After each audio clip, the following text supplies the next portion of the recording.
నమస్కారం ఫ్రెండ్స్. ఇవాళ మనము ప్రాక్టికల్గా ఒక 2 to 3 crores అప్రాక్సిమేట్గా చెప్తున్నాను. నేను ఎగ్జాక్ట్ క్యాల్కులేషన్ కాదు. 2 నుంచి 3 కోట్లు పెట్టి ఒక ట్రిపుల్ బెడ్రూమ్ ఫ్లాట్ ఒక గేటెడ్ హై రైజ్లో తీసుకుంటే దానివల్ల అడ్వాంటేజెస్ ఏమి, డిసడ్వాంటేజెస్ ఏమి, మీకు ప్రాక్టికల్గా ఖర్చు ఎంత అవుతుంది, అసలు ఇది తెలివిని ఉపయోగించి ఇన్వెస్ట్ చేసినట్ట, మోసపోయినట్ట, ఇది ఒక హయ్యర్ రేంజ్ క్యాల్కులేషన్. నేను గత 1.5 yearగా నేను ఈ క్యాల్కులేషన్ చెప్పదలుచుకోలేదు. నేను అసలు వీళ్ళు ఎట్లా అంటే అనుకుంటున్నారు, ప్రజలు అసలు ఇది ఇన్వెస్ట్మెంట్ అనుకుంటున్నారా, ఏమనుకుంటున్నారు చూద్దామని కామ్గున్నా. ఇప్పుడు రియల్ ఎస్టేట్ అధమ స్థానానికి పోయినందుకు ఒక కేక్ మీద క్రీము పోసినట్టు ఇవాళ ఒక చిన్న క్యాల్కులేషన్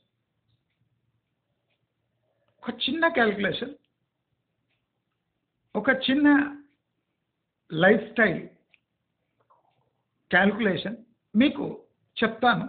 జాగ్రత్తగా వినండి, అందరితో షేర్ చేయండి. నేను చెప్పింది కరెక్టా కాదా మీరే నిర్ణయించండి. దయచేసి గమనించండి, ఇది అప్రాక్సిమేట్ క్యాల్కులేషన్. మళ్ళీ మీరు క్యాల్కులేటర్ తీసుకొని దీంట్లో ఇది ఉంటే కదా సార్, మన అట్టుంటుంది కదా సార్, అవన్నీ పిచ్చి కథలు చెప్పకండి. అవి నాకు ఆల్రెడీ తెలుసు. నేను మీ అందరికీ అర్థమయ్యేటట్టు ప్రాక్టికల్ క్యాల్కులేషన్, ప్రాక్టికల్ ఎక్స్ప్లెనేషన్ ఇస్తున్నా. మనము ఒక గేటెడ్ కమ్యూనిటీలో ఒక ఫ్లాట్ కానివ్వండి, ఒక విల్లా కానివ్వండి, ఒక రో హౌస్ కానివ్వండి, లేదా ఒక చిన్న స్థాయి అపార్ట్మెంట్ కానివ్వండి, అపార్ట్మెంట్లో ఫ్లాట్ కానివ్వండి, మెయిన్లీ గేటెడ్లో ఎందుకు తీసుకోవాలనుకుంటున్నాం? ఆఫ్టర్ పేయింగ్ హ్యూజ్ ప్రీమియం, గేటెడ్లో ఉన్నందుకు మనకు పిచ్చి పట్టి ఎక్స్ట్రా ఎందుకు పే చేస్తున్నాం? చాలామంది గేటెడ్ అంటే సెక్యూరిటీ, గేటెడ్ అంటే సెక్యూరిటీ. ఫస్ట్ చెప్పే మాట అది. గేటెడ్ అంటే నెక్స్ట్ పాయింట్ ఏమంటే ప్రైవసీ. మనం ఇవాళ ప్రాక్టికల్గా security and privacy and cost of living in a gated high rise, దీని గురించి ప్రాక్టికల్గా నేను ఎక్స్ప్లెనేషన్ ఇస్తాను, నేను వివరిస్తాను. గమనించండి, షేర్ చేయండి. మనకు సెక్యూరిటీ కావాలి. సెక్యూరిటీ దేనికోసం కావాలి? మన ఇంటికి రక్షణ కావాలి. రక్షణ అంటే గమనించండి, రక్షణ అంటే 2 రకంగా ఉంటుంది. ఒకటి, మన ధనాన్ని, మన వస్తువులని, మన అసెట్స్ని రక్షించడానికి ఒక సెక్యూరిటీ కావాలి. నెక్స్ట్, మనకు disturbance, undue disturbance, unfair disturbance కాకుండా మన లైఫ్ స్టైల్, మన ప్రైవసీని కాపాడడానికి ఒక సెక్యూరిటీ కావాలి. అంటే అనవసరమైన డోర్ బెల్స్ మోగొద్దు. ఎవరు మనకు తెలియకుండా డైరెక్ట్ డోర్ వైపు రావద్దు. అదే కాకుండా బయటి కమర్షియల్ యాక్టివిటీస్ మన లైఫ్ను డిస్టర్బ్ చేయొద్దు. అదే కాకుండా మన ఫ్యామిలీ మెంబర్స్కి ప్రాపర్ సెక్యూరిటీ ఉండాలి. ఇంకోటి, కాల్ చేస్తే సెక్యూరిటీ రావాలి. ఇలాంటి కొన్ని ఆశలు గేటెడ్ కమ్యూనిటీ వాళ్ళకు ఉంటాయి. సెక్యూరిటీ పరంగా మనము ఇవన్నీ కోరుకుంటున్నాం. మరి ప్రైవసీ, ఈ సెక్యూరిటీకి ప్రైవసీకి ఎంత తేడా ఉంది, ఏం తేడా ఉంది గమనిద్దాం. మీకు ప్రైవసీ ఎందుకు కావాలి? Define privacy. Privacy is a very private thing that differs from each and every individual, from individual to individual. Privacy అంటే నా లైఫ్లో జరుగుతున్న ఘటనలు, సంఘటనలు వేరే వాడికి తెలియకూడదు. That is privacy. The most intimate moments of my life that should be restricted to myself and my family. That is privacy. అవునా కదా? అయితే ఒక గేటెడ్ కమ్యూనిటీలో మీ ప్రైవసీ ఎంతవరకు రక్షింపబడుతుంది? మీ ప్రైవసీ, నేను చాలా వీడియోస్లో చెప్పిన, సెక్యూరిటీ గేట్ దగ్గరనే కాంప్రమైజ్ అయిపోతుంది.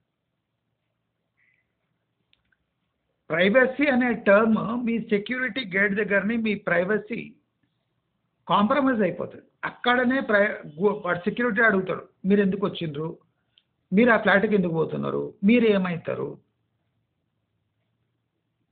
సెక్యూరిటీకి నా ప్రైవేట్ లైఫ్తోని ఏం సంబంధం? కానీ గేటెడ్లో తప్పదు. వచ్చిన ప్రతివాడు పేరు, మొబైల్ నంబరు, ఎందుకు వచ్చాడు ఆ బోడిగాడికి చెప్పాలి. ఇది ప్రైవసీ యొక్క హననం కాదా? ఒక 3 కోట్లు పెట్టి మీ ప్రైవసీని బజారు గిడ్చే ఫ్లాట్లో ఎందుకు ఉండాలి? గేటెడ్ హై రైజ్లో కానివ్వండి, గేటెడ్ విల్లా కమ్యూనిటీస్లో మీ ప్రైవసీ పబ్లిక్లో ఉంటుంది. Privacy is not a private term in gated communities. స్పష్టంగా చెప్తున్నా, అర్థమైతే అర్థం చేసుకోండి. నేను ఇంత స్పష్టంగా ఎవ్వరు యూట్యూబ్లోనే చెప్పుండరు. ఒక గేటెడ్ కమ్యూనిటీలో మ్యాక్సిమం మీ ప్రైవసీ హననం జరుగుతుంది. ఈ రికార్డ్స్ పబ్లిక్లో ఉంటాయి.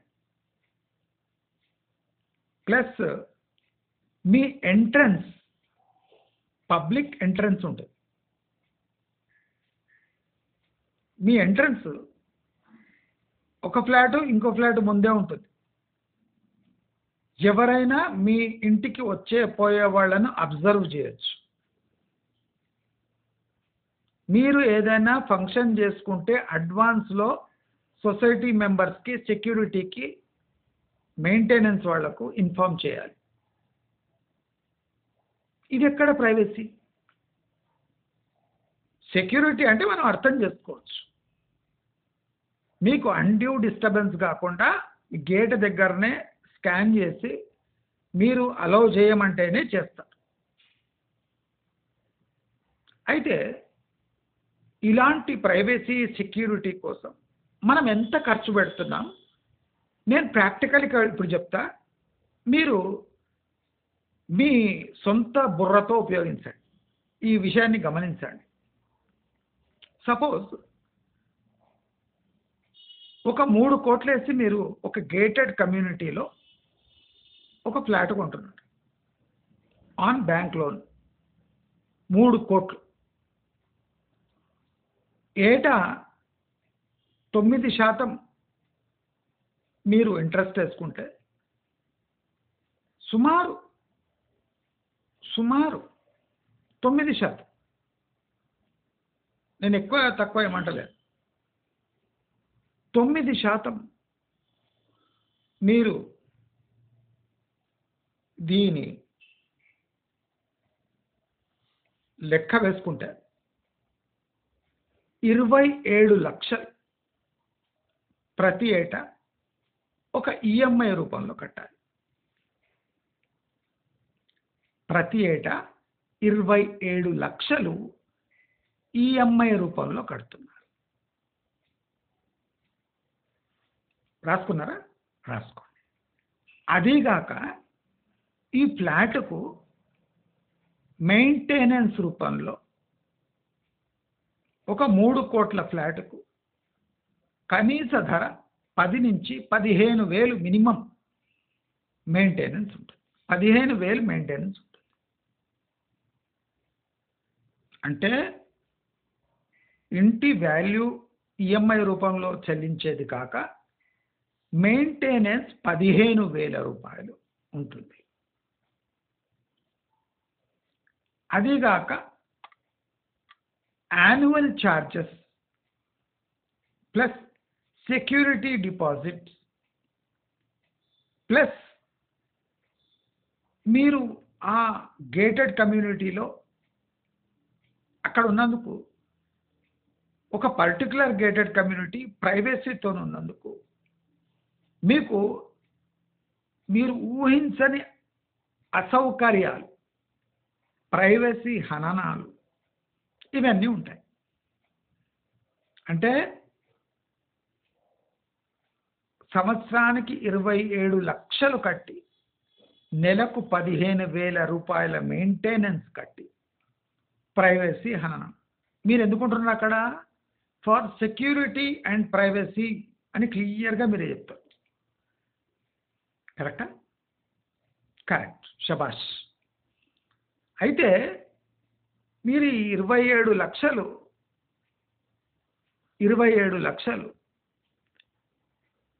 డివైడెడ్ బై 365 రోజులు, అంటే ఒక సంవత్సరంలో 365 రోజులు ఉంటాయి కదా, డివైడ్ చేసుకోండి. రోజుకు మీరు ఆ ఫ్లాట్లో ఉండడానికి కడుతున్నది 7,500. రాసుకోండి. రోజుకు ఖర్చు ఆ ఫ్లాట్లో 3 కోట్ల ఫ్లాట్లో మీరు ఉంటున్నారంటే రోజు ఖర్చు EMI divided by number of days in a year లెక్కేసుకుంటే అప్రాక్సిమేట్గా 7,500 ప్రతిరోజు కడుతున్నారు. ఫ్లాట్ ఇంకా మీ చేతికి రాలే, ఈఎంఐ కడుతున్నారు. ఎంత? రోజుకు 7,500. అదీగాక రోజు 15,000 డివైడెడ్ బై 30 రోజులు వేసుకుంటే రోజు 500 రూపాయలు మెయింటెనెన్స్ కడుతున్నారు. అంటే సుమారు 8,000 రూపాయలు జస్ట్ ఫ్లాట్లో ఉండడానికి కడుతున్నారు.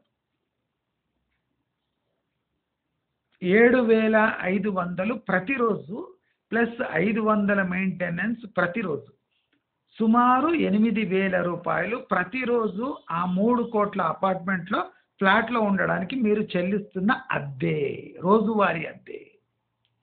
క్యాలిక్యులేషన్ చేసుకోండి. లేదా మీ ఇంట్లో 10th క్లాస్ పిల్లలు ఉంటారు కదా, వాడికి ఇవ్వండి, వాడే చేసి పెట్టారు.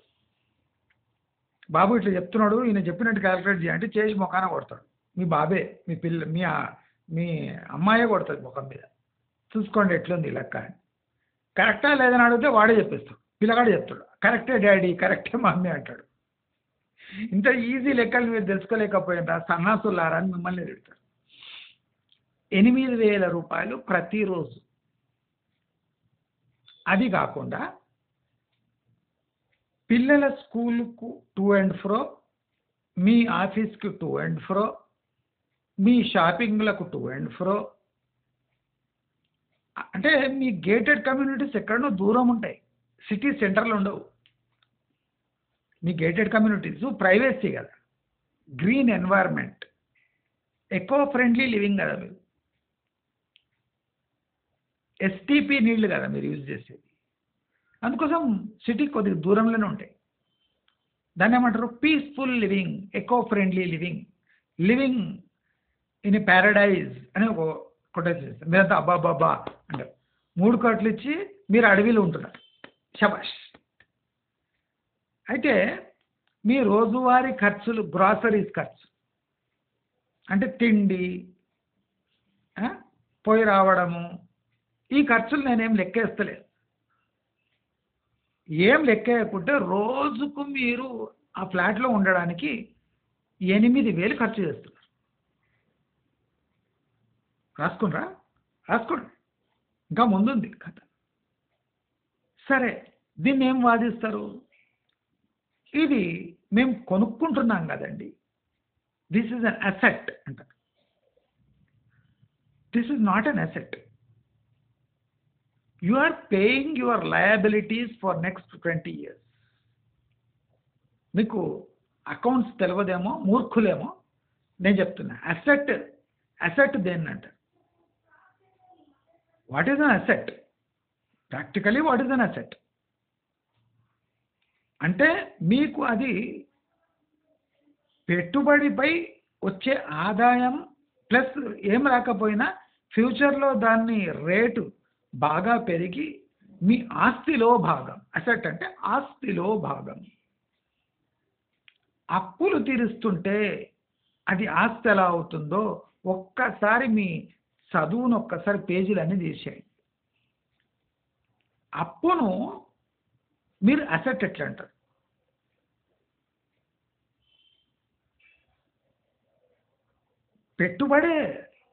పెట్టుబడి కూడా కాదు, అప్పులు తీర్చడం. అప్పులు తీరుస్తుంటే 20 ఏళ్ళుగా అప్పులు తీర్చే అప్పును మీరు అసెట్గా ఎలా భావిస్తారు? Minus UDS. మీరు గమనించండి, 3 కోట్లు పెట్టి ఫ్లాట్ కొన్నా it is generating minus UDS. అప్పే కాకుండా అప్పు తీరినాక మీకేం మిగలదు. గమనించండి, మైనస్ యూడిఎస్ అంటే అప్పు తీర్చినాక ఆ భూమిపై మీకే హక్కు ఉండదు. That is negative UDS. మీకు అర్థం కాకపోతే కొద్దిగా జనరల్ నాలెడ్జ్ పెంచుకోండి, ఏం పర్వాలేదు. మీ చదువులను, మీ లెక్కలను, మీ ఐఐటీలను, మీ ఎంబీఏలను మడిచి లోపల పెట్టుకోండి. మడత పెట్టి, అర్థమైందా? దేన్ని అసెట్ అంటారు, దేన్ని ఆస్తి అంటారు, దేన్ని అప్పు అంటారో గుర్తుపట్టాలని శుంఠలు 90% ఉన్నారు. అయితే నేను ఇక్కడ విచిత్రమైన ఆఫర్ ఇస్తాను మీకు ఒక మంచి ఆఫర్ ఇస్తాను. అసలు మీరు ఈ ముదనష్టపు ఫ్లాట్లో ఉండే కన్నా ఒక సర్వీస్ ఫ్లాట్ 3 స్టార్ హోటల్లో, ఒక సర్వీస్ ఫ్లాట్లో లేదా సర్వీస్ రూమ్లో ఉండొచ్చు. ఒక సర్వీస్ ఫ్లాట్ 3 స్టార్ హోటల్లో మీ ఫ్యామిలీతో మీరు ఒక సర్వీస్ ఫ్లాట్ లేదా ఒక సర్వీస్ లగ్జరీ రూమ్స్ ఉంటాయి. అట్లా మీరు 1 ఇయర్కి బుక్ చేసుకుంటే, మీరు 1 ఇయర్ వరకు బుక్ చేసుకుంటే మీకు ప్రతిరోజు 8,000 చెల్లిస్తుంది కదా, దానికన్నా తక్కువ పడుతుంది. 3 స్టార్ హోటల్లో సర్వీస్ అపార్ట్మెంట్ లేదా సర్వీస్ ఫ్లాట్ లేదా సర్వీస్ రూమ్ బుక్ చేసుకొని మీ ఫ్యామిలీతోనున్న మీకు ప్రతిరోజు 3 స్టార్ హోటల్లో మీరు కట్టే ప్రతిరోజు 8,000 కడుతున్నారు కదా హైరైజ్లో, దానికన్నా తక్కువ పడుతుంది. సుమారు అప్రాక్సిమేట్గా 5,000 పడుతుంది. 3 స్టార్ హోటల్లో ఉండాలి, 5 స్టార్ హోటల్ లేదు, 3 స్టార్ హోటల్లో ఫుల్ ఫ్యామిలీతో సహా ఉండి అక్కడే తిన్నా మీకు 8,000 దాట. మీరు కోరుకుంటున్న సెక్యూరిటీ ఉంటుంది, మీరు కోరుకుంటున్న ప్రైవసీ ఉంటుంది. ఒక గేటెడ్ కమ్యూనిటీకి ఒక సర్వీస్ అపార్ట్మెంట్ 3 స్టార్ సర్వీస్ అపార్ట్మెంట్కి పెద్ద తేడా ఉండదు. గోల తక్కువ ఉంటుంది, ప్రైవసీ ఎక్కువ ఉంటుంది, సర్వీస్ ఉంటుంది. మీరు ఇక్కడ ఎంత చెల్లిస్తున్నారో అంతే డబ్బు చెల్లిస్తే 3 స్టార్ హోటల్లో 365 డేస్ గిన మీరు అడ్వాన్స్ బుకింగ్ చేసుకున్నారంటే, అంటే మీరు 365 డేస్ మేము సంవత్సరం అంతా 3 స్టార్ హోటల్లో ఇదే ఫ్లాట్లో ఉంటాము అంటే వాళ్ళు హ్యూజ్ డిస్కౌంట్ ఇస్తారు. అదే కాకుండా తిండి కూడా కలిసి వస్తుంది. గమనించాలి, మీకు మెయింటెనెన్స్ బెడద ఉండదు. ప్లస్ రోజువారీ మీకు ఈ అసెట్ గురించి ఆలోచించేది, ఈఎంఐ గురించి భయంకరంగా బాధపడే విషయం ఉండదు. మీకు కాస్ట్లీ అనిపిస్తే మీరు 3 స్టార్ హోటల్ నుంచి డౌన్ గ్రేడ్ అయి ఒక లగ్జరీ సర్వీస్ అపార్ట్మెంట్లో ఉండొచ్చు. లగ్జరీ సర్వీస్ అపార్ట్మెంట్ 3 స్టార్ నుంచి దిగొచ్చి మీకు రేట్ ఎక్కువ అనిపిస్తే ఒక లగ్జరీ సర్వీస్ అపార్ట్మెంట్లో ఉంటే కూడా నెలవారీ మీకు అంత ఖర్చు కాదు. రోజుకు 8,000 ఖర్చు కాదు. లగ్జరీ సర్వీస్ అపార్ట్మెంట్లో ఫ్లాట్ తీసుకొని అక్కడ అంతా మెయిడ్ గీడ్ అంతా ఉంటారు, వంట చేసేటోళ్ళు అంతా. మీ వైఫ్కు టైం ఉండదు, మీకు టైం ఉండదు. మీ పిల్లలు ఇంటర్నేషనల్ స్కూళ్ళు ఇంటర్నేషనల్ కాలేజీలు చదువుకుంటారు, వాళ్లకు టైం ఉండదు. మెయింటెనెన్స్ చేసుకునేంత ధ్యాస ఓపిక ఉండదు. ఇవన్నీ మంచి గుణాలు ఉన్నప్పుడు మీరు ఆ బోడి గేటెడ్ కమ్యూనిటీలో కమ్యూనిటీ లివింగ్ అంటే మీకు టైమే ఉండదు. మీరు ఇంకా కమ్యూనిటీ లివింగ్ ఎక్కడ గడుపుతారు? అంటే మీరు తీసుకొని 3 కోట్ల ఫ్లాట్లో ఉండే కన్నా ఓ 3 స్టార్ హోటల్లో ఒక 3 రూమ్స్ 2 రూమ్స్ కిచెన్ ఉంటుంది, లేదా కిచెనే ఉండదు, మొత్తం రూమ్స్ 2 బాత్రూమ్స్ లగ్జరీ 3 స్టార్ హోటల్లో మీరు ఉండొచ్చు, రోజు ఉండొచ్చు. దాని బిల్లు 8,000 రాదు. మీరు డీల్ చేసుకుంటే 365 డేస్ మేము ఇక్కడనే ఉంటాము, మీరు ఎంతకి ఇస్తారంటే తక్కువలు ఇస్తారు. లేదా లగ్జరీ సర్వీస్ అపార్ట్మెంట్లో ఉంటా కూడా మీకు రోజు 8,000 ఖర్చు కాదు.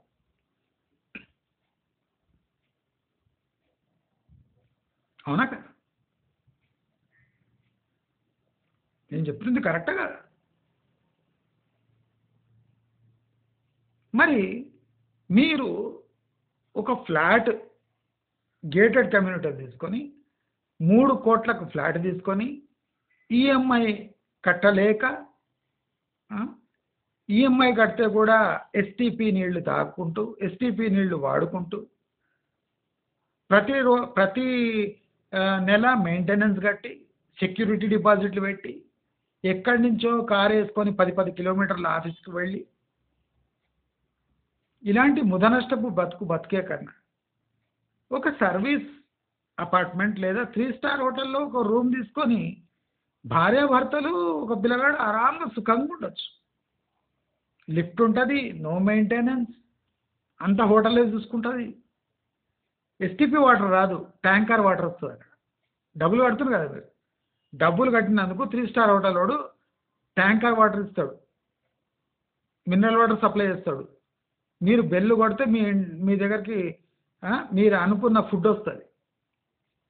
మీరు అనుకున్న ఫుడ్ మీ హై రైజ్ గేటెడ్లో మీకు స్విగ్గీ జొమాటో వస్తే కింద వచ్చి తీసుకుపోవాలి, పైన అలౌ చేయరు. ఈ కామర్స్ డెలివరీ ప్లేస్ అని ఉంటుంది, అక్కడ వచ్చి మీరు తీసుకుపోవాలి. 3 కోట్లు పెట్టి కూడా ముష్టి బతుకు బతకాలి. మరి ఈ ముష్టి బతుకు బతికే కన్నా మీరు అదే డబ్బులు పెడితే 3 స్టార్ హోటల్లో లేదా లగ్జరీ సర్వీస్ అపార్ట్మెంట్లో ఉన్న ప్లేసెస్లో మీరు సెంటర్లో ఉండి మీ లైఫ్ గడపటంలో ఏ తప్పు లేదు. మరి అసెట్ ఏమైతుందండి అని అడగొచ్చు. అంటే మేము గేటెడ్ కమ్యూనిటీ ఫ్లాట్లు ఉంటున్నాం కదా, అది అసెట్ కదా అంటే అసెట్ కాదు, నేను చెప్పిన లయబిలిటీ. 20 ఏండ్ల వరకు ఒక లయబిలిటీ లోపల ఉండి 15,000 మెయింటెనెన్స్ ఇచ్చి హై కాస్ట్ ఆఫ్ లివింగ్ని భరిస్తూ ఆ నరకయాతని మీరు గేటెడ్ కమ్యూనిటీ లివింగ్ లేదా గేటెడ్ కమ్యూనిటీలో మేము లగ్జరీ ఫ్లాట్లో ఉంటున్నామంటే సిగ్గుచేటు. ఐదర్ మీ ఎడ్యుకేషన్లో ఏదో తప్పు ఉంది, లేదా మీరు చదువుకున్న ఒక చవటలాగా లెక్కలు వేసుకుంటున్నారు. నేను ఇవాళ చెప్పిన లెక్కలు కరెక్టా కాదా కమెంట్లో పెట్టండి. నేను అప్రాక్సిమేట్ లెక్కలు చెప్పిన, ఇంకా ఎగ్జాక్ట్ లెక్కలు చెప్తే ఇంకా కష్టంగా ఉంటుంది. Depreciation, increasing rents, EMI fluctuations, inflation fluctuations ఇవన్నీ చెప్పిన అనుకోండి, మీకు హార్ట్ అటాక్ వస్తుంది. అందుకోసం మీకు సింపుల్గా ఎక్స్ప్లెయిన్ చేసిన. ఇది అవునా కాదా ఒక్కసారి గమనించండి. ఈ 3 కోట్లు 4 కోట్లు పెట్టి 6 కోట్లు పెట్టి విల్లాలు కొంటుంటారు కదా, నేను క్యాల్కులేషన్ సింపుల్గా చెప్పిన. మీరు కమర్షియల్గా లైఫ్ లీడ్ చేసినా ఇంత ఖర్చు కాదు. మీరు కమర్షియల్గా వండుకోకుండా ఏం లేకుండా మీరు హోటల్ ఉన్నంత ఖర్చుగా అంత డబ్బు మీ దగ్గర మిమ్మల్ని ఎర్రి ఎంగలపలు చేసి ఒక అసెట్ వస్తుంది సెంటర్లో అని మభ్యపెట్టి 20 ఏండ్లు వరకు ఈఎంఐ కట్టించుకుంటారంటే మీ బుర్రల కన్నా ఈ బిల్డర్ల బుర్రలు 1000 రెట్లు షార్పు.